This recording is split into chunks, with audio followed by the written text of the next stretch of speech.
অন্নপূর্ণা ভান্ডার না পেলে কি করবেন? অনলাইনে জানানো যাবে অভিযোগ। অন্নপূর্ণা ভান্ডারের আবেদন করার পরও যদি সুবিধা না পান, তাহলে অনলাইনে আবেদনের স্ট্যাটাস যাচাই করার পাশাপাশি অভিযোগ জানাতে পারবেন। এর জন্য প্রথমে socialregistry.wb.gov.in পোর্টালে প্রবেশ করতে হবে। পোর্টালে ঢুকে অ্যাক্সেস সিটিজেন পোর্টালে ক্লিক করে নিজের জেলা নির্বাচন করতে হবে।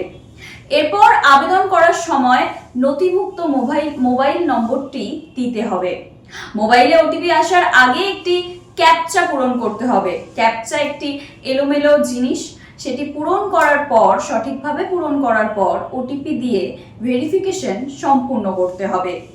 ভেরিফিকেশনের পর দুটি অপশন দেখা যাবে, ট্র্যাক স্ট্যাটাস এবং অবজেকশন অ্যান্ড ক্লেম। প্রথমে ট্র্যাক স্ট্যাটাসে গিয়ে আবেদনটি গৃহীত হয়েছে কিনা তা যাচাই করা যাবে। আবেদন গৃহীত না হলে অবজেকশন অ্যান্ড ক্লেম অপশনে গিয়ে অভিযোগ জানানো যাবে। সেখানে অবজেকশন এগেইনস্ট সামওয়ান এবং ক্লেম বাই অ্যাপ্লিক্যান্ট এই দুটি অপশন থাকবে।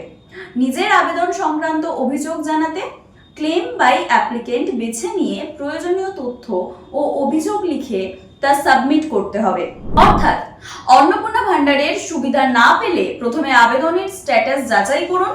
আবেদন গৃহীত না হয়ে থাকলে অনলাইনেই অবজেকশন অ্যান্ড ক্লেমের মাধ্যমে নিজের দাবি বা অভিযোগ জানানো সম্ভব।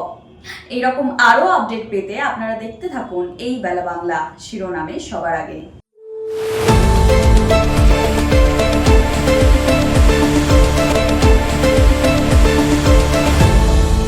আপনারা দেখছেন এই বেলা বাংলা শিরোনামে সবার আগে।